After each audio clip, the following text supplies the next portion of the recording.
好，中秋节马上就要到了，然后在这里呢，想要祝大家中秋节快乐。Yes, the Mid-Autumn Festival is coming up this weekend on the 27th, and it is a day where the moon is at its roundest, largest, and brightest. So hopefully you have a clear night that day. It is also a time where you spend the time with your family. So if you're out of town, either school or work, it is a time to go back home and see your mom and dad.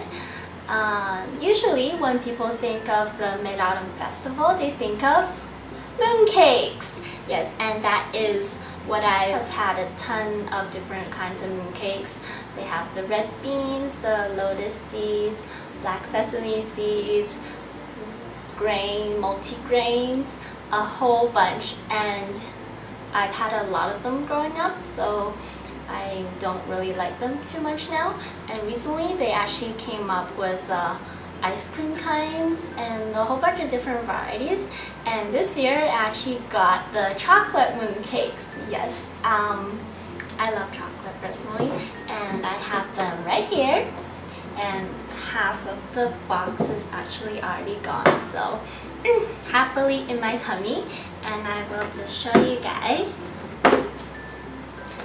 They are essentially gigantic chocolate truffles, and this is what they look like right over here. It is like the size of my palm here, and this thick, and I usually eat one of these, so yeah, I love chocolate too much.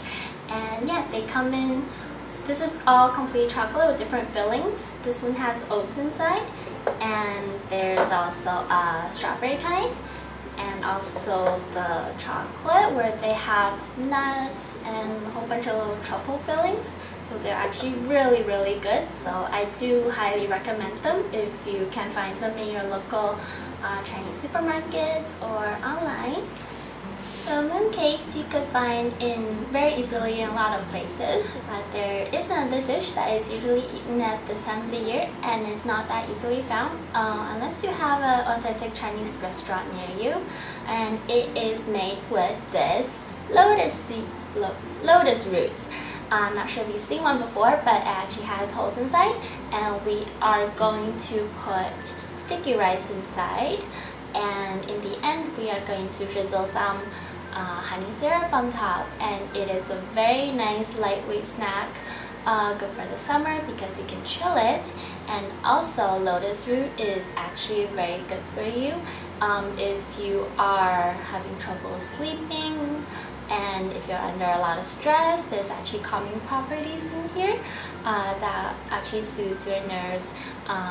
It essentially calms you down, and is especially good if you are in the middle of studying for midterms, studying for finals, or if you're stressed from work.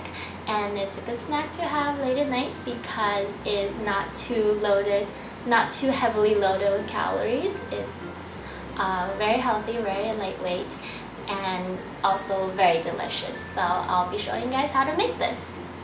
When choosing the lotus roots, you can go ahead and choose the fat and stubby kinds because they will have larger holes in them, which makes it easier for you to stuff the sticky rice inside. Over here, I'm just going to wash the rice 2 or 3 times. After the rice has been cleaned, pour in some more water, and we are going to soak it for a minimum of 2 hours. You can go ahead and add some dates to the water at this point if you like. Over here, our sticky rice is prepped and ready to go, and first we are going to take care of these dates. Slice them open lengthwise and remove the core.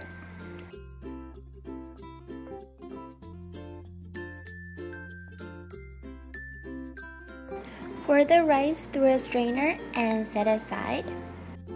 Peel all the outer skin, and you should have something like this.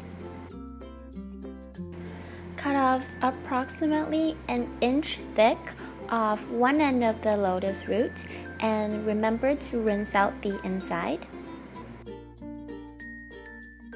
So next comes the fun and tedious part. We are going to stuff the rice into those little holes, and once they start filling up at the top, you are going to use a chopstick to pack them down. But there's no need to pack them very tight because the rice will expand once it cooks. As you can see, this is how much rice I have left over. I used half a cup, and I've adjusted the recipe to a third cup instead, but I am going to use the rest to make another dessert drink. So if you want to make that, go ahead and use half a cup too. Over here, I'm just putting the lid back onto the end of the lotus root, and we're going to use toothpicks to secure in place to make sure it is nicely secured so it doesn't fall apart when we start cooking it. Fill the cooking pot with water so that it barely covers the lotus root. Add the sliced dates at this point, as well as the brown sugar.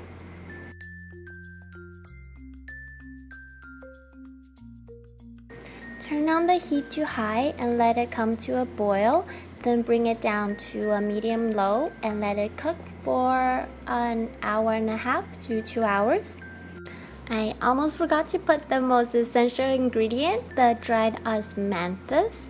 I think that's how you pronounce it. I put in a tea bag here along with a slice of dried lemon to add some flavor, and it's completely optional. When we come back after 2 hours, it should have turned into this pink purplish color. Turn off the heat and let it sit. Wait for it to cool down first before we start cutting. We don't want to burn ourselves.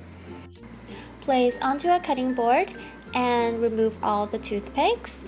At this point, slice them into about 1 centimeter thick slices. As you can see here, it does get a little bit stringy and sticky.